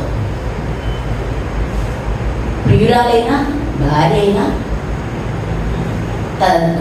డబ్బుతో వచ్చినటువంటి వ్యభిచారైనా ఎవరైనా పురుషుడు ఆజ్ఞకు లోబడి ఉంటేనే ఆ స్త్రీని ఆ పురుషుడు ఇష్టపడతాడు. స్వేచ్ఛగా ఉండడానికి వీళ్ళ ముగ్గురికి అవకాశం లేదు. వీళ్ళ ముగ్గురిని నియంత్రిస్తుంది సమాజం. పురుషుడు తన కట్టుబాట్లతో నియంత్రిస్తాడు. భర్త సమాజంలో చాలా గొప్ప పోస్టులు, ఏం ప్రైమ్ మినిస్టర్ కన్నా తన పోస్ట్ పోతుందేమో అని భయం ఉంటుంది, కానీ భర్త అనేవాడికి ఏ భయం ఉండదు. ఆ పోస్ట్ పోతుందని భయం ఉండదు, అసలు తప్పనిసరిగా నిలిచే పోస్ట్ అని అనుకుంటాడు. అందులో తను ఇష్టం వచ్చినట్టు తను ఉంటాడు. ఇంతకీ ఏంటి ఆ భర్త? దైవాంశం. కాబట్టి అతని ముందు ఏ స్వేచ్ఛ, ఏ హృదయం, ఏ సౌశల్యం ఇవేమి అతనికి ఏమి లెక్క కాదు. అలాగే భర్తల ముందు భార్య యొక్క గొప్ప విషయాలు, వాళ్ళకి ఎంత మేధస్సు ఉన్నా, వాళ్ళకి ఎంత మాలిన్యం నైర్మల్యం ఉన్నా, ఎంత అందం ఉన్నా, అవన్నీ కూడా భర్త ముందు ఎందుకు పనికిరావు. భర్తలందరికీ అది చాలా లోకువ. మళ్ళీ తన భార్యని ఎవరు చూడరు. అంటే ప్రేమలో పుట్టే జలసీ గురించి కూడా పుస్తకమే రాశాడు, జలసీ అని. జలసీని కూడా చాలా చర్చించాడు. ఈ జలసీ ఎలా ఉంటుందంటే, మన ఇంట్లో పెద్ద దీపం పెట్టుకుంటే కిటికీలోంచి పక్కింటి వాటికి వెలుతురు వెళ్ళింది అనుకోండి, కిటికీ మూసేస్తాం. తన భార్య బాగా సౌందర్యవతి అయితే తన స్నేహితుడు వైపు చూడకూడదు, అందంగా ఉందని అనుకోకూడదు. ఇంత అంధకారంలో పురుష మనస్తత్వాన్ని ఈ సమాజం రూపుకట్టింది, తీర్చిదిద్దింది. దానికి లోబడేటటువంటి వినయ విధేయతల్ని స్త్రీలకు మప్పింది. ఈ మప్పిన విషయాలని స్త్రీలు తిరస్కరించడం, కొత్త జీవితాల కోసం కొత్త కిటికీలు తెచ్చుకోవడం, వాళ్ళ జీవితానికి లేదా కొత్త ద్వారాలు తెచ్చుకోవడం అనేది మొదలైతే ఈ సమాజంకి చాలా ఇబ్బంది. ఎంత ఇబ్బంది అంటే, రాజ్యాలు కూలిపోయినా కూడా అంత కంగారు పడమ్మా. రాజ్యాలు కూలిపోయినా పడిన కంగారు, ప్రభుత్వాలు మారిపోయినా మనకు పట్టణతనం ఉంటుంది తప్పితే పక్కింటి స్త్రీ లేదా పక్కింటి వాడి అమ్మాయి ఎవరితో అన్నా వెళ్ళిపోతే అసలు మనకి దాన్ని మించినటువంటి కిక్కింగ్ ఏమీ ఉండదు. అది లోపల చాలా ఆనందం. అంటే మన సమాజం యొక్క నిర్మాణం అంతా స్త్రీల శరీర పరీక్ష మీద ఆధారపడి జరుగుతుంది. మొత్తం సమాజ నిర్మాణం అంతా దాంట్లోనే ఉంటుంది. కుటుంబ వ్యవస్థ అంతా కూడా స్త్రీల యొక్క శరీర శీలానికి సంబంధించినటువంటి పునాది మీదనే కుటుంబం ఏర్పడుతుంది. కాబట్టి ఆ శీల పరీక్ష, ఆ శీల పోగొట్టుకోవడంలోనూ నిలబెట్టుకోవడంలోనూ స్త్రీలు ఎలా ప్రవర్తిస్తున్నారనే దాని మీదనే మనకి ఎక్కువ ఆసక్తి ఉంటుంది. ఆ స్త్రీని పురుషుడు ఎలా కంట్రోల్ చేస్తున్నాడనే దాని మీదనే మనకి సమాజానికి అందరికీ కూడా ఎక్కువ ఆసక్తి ఉంటుంది. కాబట్టి ఈ ఆసక్తులన్నీ కూడా తగ్గించుకొని, అసలు స్త్రీ ఒక మనిషి కదా, స్త్రీలు మనుషులు కదా, మనుషులకు ఉండే అన్ని ఆలోచనలు, అన్ని కోరికలు, అన్ని వాంఛలు, అన్ని రకాల మేకర్స్ స్త్రీలకు కూడా ఉంటుంది. మనం వాళ్ళకి విద్య నిరాకరించాం, చాలా చాలా సంవత్సరాల పాటు మనం వాళ్ళకి విద్య నిరాకరించాం. కాబట్టి వాళ్ళ చలం ప్రతిపాదిస్తాడు ఏంటంటే, ముందు స్త్రీలకి ఆర్థిక స్వేచ్ఛ కావాలి. ఆర్థిక స్వేచ్ఛ ఉన్న స్త్రీతో పురుషుడు ఆర్థిక స్వేచ్ఛ లేని స్త్రీతో వ్యవహరించినంత చులకనగా వ్యవహరించలేడు అని చెప్తూ, ఈ ఆర్థిక స్వేచ్ఛ కోసం స్త్రీలు పనుల్లోకి రావాలి. మళ్ళీ వాళ్ళ శరీరాన్ని పణంగా పెట్టి పనులు సంపాదించుకోవడం అనే దాని గురించి కూడా చర్చిస్తూ ఆర్థిక స్వేచ్ఛను నిలబెట్టుకోవాలంటే స్త్రీలకు విద్య కావాలి. ఏ విద్య కావాలి, ఎలాంటి విద్య కావాలి అనేది కూడా చర్చించారు. ఎలాంటి విద్య కావాలంటే, పురాణాల మీద మతమౌఢ్యం మీద ఆధారపడినటువంటి విద్య కాదు. ఇన్నాళ్ళు బానిసత్వంలో, వెనుకబాటుతనంలో, అణిచివేతలో ఉన్నటువంటి స్త్రీలు వాటి నుంచి బయటికి రావడానికి కావాల్సినటువంటి తార్కికమైనటువంటి విద్యని స్త్రీలకు ఇవ్వాలి. నూతనమైనటువంటి విద్యని స్త్రీలకు అందించాలి అని చెప్పి చెప్తారు. ఆ విద్య కన్నా స్త్రీలకు ఆర్థిక స్వతంత్రం ముఖ్యమని చెప్పాడు. మనకు చాలా స్పష్టంగా సమాజంలో కనిపిస్తూ ఉంటుంది. చాలా పెద్ద ఉద్యోగాలు చేసుకునే స్త్రీలు కూడా వాళ్ళ ఇంట్లో వాళ్ళ అమ్మకో ఎవరికైనా ఒంట్లో బాగోకపోతే భర్త పర్మిషన్ లేకుండా 1000 రూపాయలు తీసి ఇవ్వలేదు. లేకపోతే వాళ్ళ కుటుంబంలో పుట్టింట్లో ఏదైనా ఫంక్షన్ జరుగుతుంటే ఆ స్త్రీ 1 లక్ష రూపాయలు తీసుకెళ్ళి నా వంతు ఇదిగోండి అని చెప్పి ఆ స్త్రీ భర్త పర్మిషన్ లేకుండా ఇవ్వలేదు. కానీ అదో కూలీనాలు చేసుకుని స్వతంత్రంగా బతికేటటువంటి ఒక స్త్రీ అయితే మాత్రం తను చేయాలనుకున్న పనిని కొంత వీళ్ళతో కంపేర్ చేసినప్పుడు కొంత స్వేచ్ఛగా ఇవ్వగలుగుతుంది. అంటే ఆర్థిక స్వేచ్ఛ అనేది స్త్రీ జీవితానికి చాలా ముఖ్యమైనటువంటి ప్రతిపాదన చేస్తారు. విద్యతో పాటుగా ఆర్థిక స్వేచ్ఛ చాలా ముఖ్యమైన ప్రతిపాదన చేశారు. అలాగే ఒక పురుషుడితో ఒక స్త్రీ ఉండడం, ఇది మాట్లాడటం మనకు చాలా కష్టంగా ఉంటుంది. ఒక స్త్రీకి ఒక పురుషుడు ఆదర్శం అనుకుంటే మనకి చాలా బాగుంటుంది. మన సినిమాల పాటలు కూడా బాగా రాస్తారు, కథలు కూడా బాగా చూపిస్తారు. ఆ ప్రేమ కోసం వాడి చివరి నీళ్ళు వరకు తంటాలు పడి చివరిని కలుసుకుని శుభం కాలు పడే ముందు వాడు పెళ్లి చేసుకోవడం మనకి అలవాటు అయిపోయినప్పుడు ఫార్ములా. శుభం కాలు పడిన తర్వాత ఏంటి మనకు తెలియదు కదా, పెళ్లితోనే కదా అసలు తంట అంత మొదలైంది. అంటే శుభం కాలు తర్వాత విషయాలు మనం మాట్లాడుకుంటాం. ఒక స్త్రీకి ఒక పురుషుడు ఆదర్శం అనుకున్నప్పుడు అది పెళ్ళి పూర్వపద్ధతిలో పెళ్లిలో ఉంది కదా, కొత్త ఏం లేదు ఇందులో. ఎలా ఆదర్శం అవుతాడు, ఎలా ఆదర్శం అవుతారు, అసలు ఏ ప్రాతిపదిక మీద ఎంపిక చేసుకోవాలి అనుకున్నప్పుడు నేను చాలా ఎక్కువ సంవత్సరాలు నమ్మినది ఏంటంటే, నేను చాలా ఉపన్యాసాలు కూడా ఇచ్చేసాను, చాలా వేదికల మీద మాట్లాడేశాను. పెళ్లి వేదికల మీద వాళ్ళిద్దరి ఆదర్శాలు, వాళ్ళ లక్ష్యాలు, వాళ్ళ జీవితంలో వాళ్ళు రాజకీయ కార్యాచరణ, ఇవన్నీ కలిసిపోతే ఆ స్త్రీ పురుషుల మధ్య చాలా గొప్ప సాన్నిహిత్యం ఏర్పడుతుంది, వాళ్ళు ఇంకా చాలా అద్భుతంగా జీవిస్తారు అని చెప్పి నా కమ్యూనిస్ట్ పార్టీ కార్యకర్తలు ఇద్దరు పెళ్లి జరిగినప్పుడు మేము ఉపన్యాసాలు చాలా ఇచ్చేవాడు. ఇప్పుడు ఇవ్వటం లేదు, ఐఎమ్ సారీ. అయితే చలం చదివిన తర్వాత చలం ఏమంటాడంటే, ఈ సృష్టిలో అంటే చలం ప్రకృతిని సృష్టి అంటాడు, ఈ సృష్టిలో గుణాన్ని చూసి ప్రేమించే జీవి ఏదైనా, అంత అసహజంగా ప్రవర్తించే జీవి ఏదైనా ఉందా అని ప్రశ్నిస్తాడు. సౌందర్యము, సారూప్యతో ఏదో కారణం కావాలి, కానీ గుణాలు ఎలా మనుషుల అభిరుచులు, ఆదర్శాలు. అసలు ఆదర్శం అనే మాటను చలం పెట్టగలిగినంతగా ఎవరు పెట్టగలిగారు, నాకు కూడా చాలా పెట్టాలి. ఆదర్శాల పేరుతో పెళ్లి చేసుకోవడం అనే దాన్ని వ్యతిరేకించడం నేను చలం నుంచి నేర్చుకున్నాను. ఆదర్శాలతో చేసుకునే పెళ్లిలో జీవితం అంతా కలిసి ఉంటే ఉండొచ్చు, అది పెళ్లి సక్సెస్ అయిందా ఫెయిల్ అయిందా అనే దానికి ఎంతకాలం కలిసి ఉన్నారనేది ప్రాతిపదిక కాదని నేను అనుకుంటాను. కానీ అసలు ఆదర్శ స్త్రీలు ఉండరు, ఆదర్శ పురుషులు ఉండరు. మనుషులు వారి జీవన విధానంలో ఎవరికి వారు ప్రత్యేకంగా ఉంటారు. అందుకని ఆదర్శాల ఎంపిక, ఆదర్శాలు కలిస్తే పెళ్లి సక్సెస్ అవుతుందని అనుకోవడం అనేది ఒక వెరితనంగానే చలవని బాగా అర్థం చేసుకున్న తర్వాత నాకు అర్థమైనటువంటి విషయం. అందుకని అతను ఏమంటాడంటే, ఆదర్శ స్త్రీలు ఆదర్శ పురుషులు ఉండరు, ఆదర్శాలతో పెళ్లి చేసుకోవడం కాదు, గుణాలు కలిస్తే పెళ్లి చేసుకోవడం కాదు, కంపాటబిలిటీకి కావాల్సిన ఇతర విషయాలు ఏంటి, తీవ్రమైనటువంటి ఇష్టం ఒకరి పట్ల ఒకరికి ఉందా లేదా, గాఢమైనటువంటి వాంఛ ఒకరి పట్ల ఒకరికి ఉందా లేదా, గొప్ప గౌరవం ఒకరి పట్ల ఒకరికి ఉందా లేదా, ఈ ప్రాతిపదిక మీద జతగూడాలు తప్పితే మేము వేరే కారణాలతో జతకూడటం వలన అందులో ఏమి సౌందర్యం ఉండదు, అందులో ఏమి ఆనందం కూడా ఉండదు. అంతిమంగా నా జీవితం యొక్క ఆదర్శం ఆనందంగా ఉండడం. సమాజంలో ఆనందానికి చాలా అవరోధాలు ఉన్నాయి కాబట్టి ఇక్కడున్న ఆర్థిక వ్యవస్థలు, సామాజిక రాజకీయ వ్యవస్థలు మనుషుల ఆనందాలకు విరుద్ధంగా నిర్మితమై ఉన్నాయి కాబట్టి ఆనందాన్ని పక్కన పెట్టైనా కానీ సమాజం యొక్క మార్పు కోసం మనుషులు ఆలోచించడం ఇవన్నీ జరుగుతున్నాయి. కానీ ఆ ఆదర్శాలను గొప్ప చేసుకొని మేము చాలా ఆదర్శవంతంగా ఉన్నామని అనుకుంటే ఆదర్శం చిద్దిగా కూడా పనికిరాదు. ఎవరికి వాళ్ళు మేము ఆదర్శవంతులు అని చెప్పి అనుకోవడం అంత పెద్దదాన్ని ఇంకేమీ ఉండదు.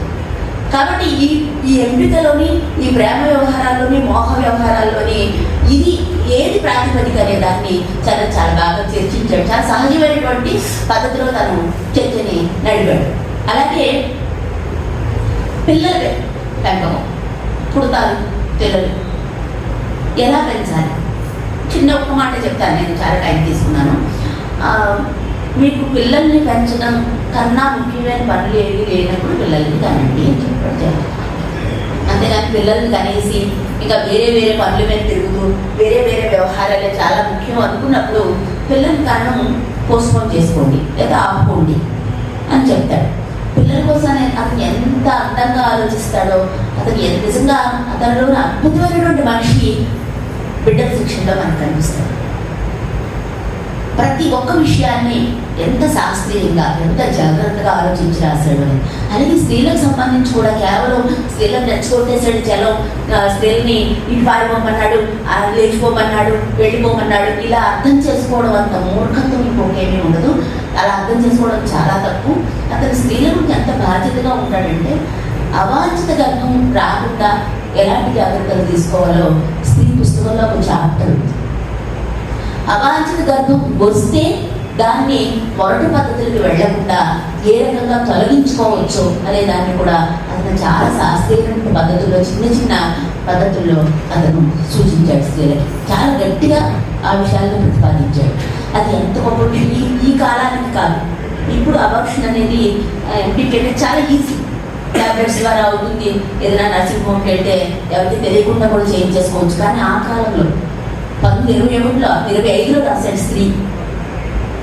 ఆ కాలంలో ఒక స్త్రీకి అవాంఛిత గర్భం వస్తే ఎంత సమాజంలో వెళ్ళే కాదు, అది మొదటి పద్ధతిలో చేయడం వల్ల చాలా మంది స్త్రీలు వాళ్ళ ప్రాణాలను కోల్పోయారు.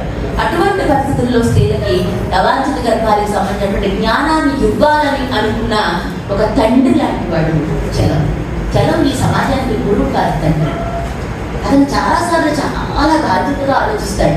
అతను నవలను చదువుతున్నప్పుడు మనకి బుర్రకలెత్తించే విషయాలు ఎలా ఉంటాయో చాలా ఆలోచించడానికి అవసరమైనటువంటి విషయాలు కూడా మనం అలా వాటిలోంచి మనం తీసుకోవచ్చు. అద్భుతమైనటువంటి పాఠాలు, అద్భుతమైనటువంటి సూచనలు, ప్రతిపాదనలు. చలం ప్రశ్నలే కాదు, చాలా సమాధానాలు కూడా ఈ సమాజం ముందు పెట్టాడు. నేను ఎప్పుడు అనుకుంటాను, మార్క్స్, ఏంజల్స్, లెనిన్ వీళ్ళ రచనల్ని చదివి చలం రచనల్ని కనుక చదవకపోతే వాళ్ళకి కమ్యూనిజం సరిగ్గా అర్థం కాదు. అలాగే చలం ఒక్కరిని చదివితే జీవితం కొంత అర్థం. వాళ్ళందరినీ చదవకపోయినా అంటే సామాజిక ఆర్థిక రాజకీయ వ్యవస్థ అర్థం కాకపోవచ్చు, కానీ పూర్తిగాను జీవితం అర్థం అవుతుంది. కాబట్టి చలం ఒక పరిపూర్ణమైనటువంటి రైటర్. జీవితంలో అనేక పార్శ్వాలని అతను తిప్పి చూపించగలిగాడు, దర్శింపచేశాడు. ఒక రచయిత గొప్పవాడు ఎలా అవుతాడంటే చూపించడం కాదు, మనం దాన్ని దర్శించగలిగాం. ఇది కరెక్ట్, అవునవును ఇలాగే జరుగుతుంది అని చెప్పి మనం ఎక్కడైతే అనుకుంటామో ఆ రచయిత గొప్ప ఫిలాసఫర్గా ఉంటాడు. చలం చాలా చోట్ల మనం జీవితాన్ని దర్శిస్తాం. చలం ప్రతి వాక్యంలోనే అసలు ఆ ప్రకృతి వర్ణనలు, ఎంత అద్భుతమైనటువంటి ప్రకృతి వర్ణనలు చలం చేశాడు. ఎవరన్నా ఈ రోజుల్లో రాసిన వాళ్ళు ఎవరైనా అందులో 1% అయినా కానీ ఈస్థెటిక్స్ కలిగి ఉన్న రైటర్స్ అనుకున్నారా? 1%. ఏదో కథ రాయటం వేరు, ఏదో నవలు రాయటం వేరు, కానీ అంత ఈస్థెటిక్స్తో ఆ మొత్తం మనం మైమర్చిపోయే ఈస్థెటిక్స్ని ప్రదర్శించేటటువంటి రచనా కౌశలం చలంకి తప్ప ఎవరికి లేదు, ఖచ్చితంగా చెప్పచ్చు. శైలి విషయంలో కూడా చలం ఎప్పటికీ రెలవెంట్. కంటెంటే కాదు, శైలి కూడా చలంది యూనిక్. అతని శైలిని అనుసరించగలిగేవాడు, తిప్పి కొట్టగలిగేవాడు ఎవరు లేరని నేను నమ్ముతాను. అంత రీడబిలిటీ ఎవరికి ఉండదు. పుస్తకం పట్టుకున్నామంటే చివరి పేజీ వరకు మనల్ని మనం మర్చిపోయి మనం చదవటం అనేది చలం యొక్క గొప్పతనం. అందులో విషయం కానీ, స్టైల్ కానీ, అందులో ఆర్ట్ కానీ, అన్ని అంశాలలోని చలం అతని సాహిత్య సృజన అనేది అంత కళాత్మకంగా మనల్ని ఆకట్టుకుంటుంది. అది ఒక మత్తు, అది ఒక జ్వరం, అది ఒక జీవన విధానం, అది ఒక హెచ్చరిక. అతని రచనలో ఒక వేడుకలు సమాజానికి. చలం పాడైపోయాడు, రమణాశ్రమానికి వెళ్ళిన తర్వాత చలం తనవన్నీ కాదని, చలం తను పొలిటికల్గా చెప్పడం ఏవి కూడా అతను విత్డ్రా చేసుకోలేదు. అంటే సమాజానికి సంబంధించినటువంటి అతను చేసిన ప్రతిపాదనలు ఏవి కూడా అతను విత్డ్రా చేసుకోలేదు. అది ఒక అబద్ధం. అతను మాట్లాడిన విషయాన్ని మనం సరిగ్గా అర్థం చేసుకోలేక చలం వెళ్ళిపోయాడు, రమణాశ్రమానికి వెళ్ళిపోయాడు, తన రచనను తనే వద్దనుకున్నాడు అనేది అబద్ధం. చలం మీద ప్రచారమైనటువంటి అబద్ధాలలో ఇది ఒక పెద్ద అబద్ధం. అందుకని చలం ప్రాసంగికత అంటే ఇవాళ సమాజం ఎలా ఉంది, స్త్రీలు ఎలా ఉన్నారు, మమ్మల్ని అడుగుతూ ఉంటారు, ఏమంటే ఆడవాళ్ళు కూడా మగవాడిని చంపిస్తున్నారేంటి, చాలా మంది చంపిస్తున్నారు కదా, మీ మహిళా సంఘాలు అనేది ఏంటి ఏమనుకుంటారు? ఏమీ అనుకోము, ఏమీ అనుకోము. మీరు మగవాళ్ళు చేసే పనులన్నీ ఆడవాళ్ళు అనుకరిస్తున్నారు, చేస్తున్నారు. ఇప్పుడు మీరు చేసిన పనులే కదా ఇవి, కొత్తగా ఏం కనిపెట్టలేదు కదా. స్త్రీలు గంటలు హింసించడమో, కొట్టేయడమో, చంపేయడమో ఇవన్నీ మీరు కదా మనటి వరకు చేశారు. మీరు కదా సీరియల్స్ తీశారు, మీరు కదా సినిమాల్లో చూపించారు, మీరు కదా మన ఎత్తి మీద గుప్పించారు. ఇప్పుడు మేము అదే పనులు మేము చేస్తున్నాం, మా వాళ్ళు చేస్తున్నారు. అది స్త్రీలు తిట్టుకోవడానికో మహిళా సంఘాలకు ప్రశ్న కాదు, సమాజానికి ప్రశ్న. ఎంత క్షీణించాయి మానవ సంబంధాలు, మానవ విలువలు, మానవుల జీవితాలు ఎంత పతనావస్థకు చేరుకున్నాయనే దానికి అవి నిదర్శనం. కానీ స్త్రీలు ఎంత పతనావస్థకు చేరుకున్నారనే దాన్ని తీసుకోకండి. ఎందుకంటే సమాజం మొత్తం కొలాప్స్ అవుతున్నప్పుడు స్త్రీలు కూడా అందులో భాగమే. పితృస్వామ్యంలో స్త్రీలు కూడా భాగమే. పితృస్వామ్యానికి స్త్రీలకి సంబంధం లేదని ఎవరు అనుకోకర్లేదు. పితృస్వామ్యాన్ని క్యారీ చేసేది విపరీతంగా స్త్రీలే. కాబట్టి పితృస్వామ్యానికి సంబంధించిన అన్ని వికృతమైనటువంటి పోకడలు అన్నింటిలోనూ స్త్రీలు కూడా భాగస్వాములుగా ఉంటారు. ఇవాళ కొన్ని అక్కడక్కడ జరుగుతున్నటువంటి సంఘటనలు, అయ్యో ఇలా స్త్రీలు కూడా ఇలా చేస్తారంటే అలా చేస్తారు. మీరు నేర్పిందే, మీరు అలవాటు చేసిందే. మీరు మారండి, మేము మారుతాం. మీ భాష మార్చుకోండి, మేము మార్చుకుంటాం. మీ భాష ఏంటి? మనం మాట్లాడుతున్న భాష ఏంటి? పురుష భాష. మనం జీవిస్తున్న జీవితం ఏంటి? పురుష జీవితం. మేమేం బట్టలు వేసుకోవాలో మీరు చెప్తారు, పురుషులే నిర్ణయిస్తారు. మేము ఏం వేసుకోకూడదో, ఏం వేసుకోవాలో, ఏం తినాలో, ఏం తినకూడదో, ఎటువైపు చూడాలో, ఎటువైపు చూడకూడదో, ఎవరితో మాట్లాడాలో, ఎవరితో మాట్లాడకూడదో, అదంతా సోషల్ మీడియా నిర్ణయిస్తుంది. అప్పుడు సనాతనులు నిర్ణయిస్తే ఇప్పుడు సోషల్ మీడియా నిర్ణయిస్తారు. మరి పురుషులు పూర్వం ఏం తొక్కునేవారు? భోజనం కదా పెట్టుకునేవారు, పూర్వం. ఆ తర్వాత దోవతీలు వేసుకునేవారు, ఆ తర్వాత పంచెలు కట్టుకునేవారు. మరి మీడియాలో జీన్ ప్యాంట్లలోకి, షార్ట్స్లోకి, టీషర్ట్స్లోకి మీరు ఎలా వచ్చారో మేము అలాగే వచ్చాము. మేము నైటీ వేసుకున్న స్త్రీని కూడా సహించలేని పురుష ప్రపంచం. ఎప్పుడు నైటీలేనా? ఈ నైటీలు ఏంటండి? ఈ నైటీల మీద కూడా అంటే స్త్రీలు సౌకర్యవంతంగా ఉండడానికి కూడా, ఇళ్లలో సౌకర్యవంతంగా ఉండడానికి కూడా భరించలేనంత అధమ స్థితిలో పురుష ప్రపంచం ఒకటి మమ్మల్ని ప్రశ్నిస్తారు. ఈత పొలంలో బిగినీ వేసుకున్న స్త్రీ అంటే మనకి ఎంత వేడపడవు. ఈత పొలంలో చీర కట్టుకుంటారా? ఈత పొలంలో బిగినీ వేసుకుంటాం. What's wrong in it? What's the hell is going on in your mind? నీకేంటి బాధ? మేమేం బట్టలు వేసుకోవాలో నువ్వు నిర్ణయించడానికి? అరే నువ్వు దేహదారుడి పరీక్షకు పోతావు, బాడీ బిల్డింగ్ నువ్వు చేస్తే బాడీ బిల్డింగ్, మేము చేస్తే 0 సైజునా? నువ్వు చేస్తే 6 ప్యాక్ను, మేము చేస్తే ఫిట్నెస్నా? ఎవడా చెప్పాడు ఇవన్నీ? ఎవరినా నిర్ణయించారు ఇవన్నీ? ఏం బాడీ బిల్డింగ్ పోటీలు మగవాళ్ళు వెళ్ళడం లేదా? స్త్రీలు అందాల పోటీలు చేస్తే గుండె కాదేసుకొని లగ్లగ్లగ్లు ఆడిపోతావు. ఎందుకు? మళ్ళీ ఆ అందమే కావాలి. తెల్లారులేస్తే చూసుకోవడానికి ఇలా మొహాలు తిప్పకుండా, పళ్ళు తిప్పకుండా, భార్య పిలుస్తున్నాడుగా పలకకుండా, పిల్లలు పిలుస్తున్నా పలకకుండా ఇలా చూసుకునేవి ఆ అందాలని, ఆ సౌందర్యాలని. కానీ మీకు ఎంత బాధో, ఎంత కష్టమో. అందుకని ఇన్ని ద్వంద్వ ప్రమాణాలతో, ఇన్ని ద్వంద్వ విలువలతో, ఇన్ని దొంగ వేషాలతో, దొంగ నాటకాలతో ఈ సమాజంలో స్త్రీలను అణిచిపెట్టి ఉంచడానికి మీరు చేస్తున్న ప్రయత్నాలన్నింటినీ చలం ఏనాడో బద్దలు చేస్తూ తీర్మానాలు చేశారు. వాటిని అందిపుచ్చుకోవడానికి మనకి చేత కాక, మనకి చేవ చచ్చి, మనకి ఓపిక లేక, మన అది సరిగ్గా తీరిక లేక, ఒకళ్ళు చదివినా కూడా మనకు బుర్రకి సరిగ్గా ఎక్కక మనం ఇలా ఉన్నాం తప్పితే చలం ఎప్పుడు అద్భుతంగానే ఉన్నాడు. అద్భుతమైనటువంటి కాంట్రిబ్యూషన్ సమాజానికి ఇచ్చాడు, ప్రపంచానికి ఇచ్చాడు.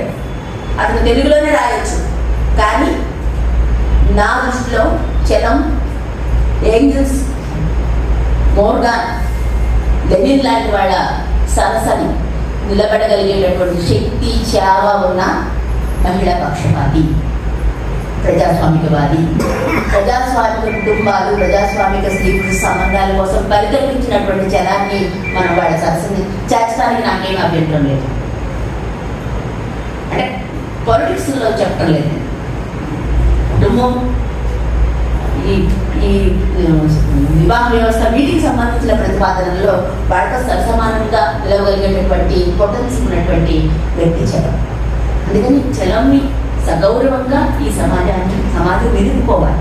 అతనికి రిలవెన్స్ లేదు, ఇంకా చలమైన ఏంటి తెలుసు నీకు, ఒక్క రాయగలుగుతున్నారా? ఈ స్థాయిలో సమాజంలో స్త్రీలు పడుతున్నా, లేకపోతే పురుషులు స్త్రీలు అనుభవిస్తున్నటువంటి సంక్షోభం గురించి, వాళ్ళ మధ్య జరుగుతున్నటువంటి సంఘర్షణ గురించి ఈ స్థాయిలో రాయగలిగే ఒక్క రైటర్ కూడా ఈనాటికి లేడు. కాబట్టి చలమే నిలబెట్టి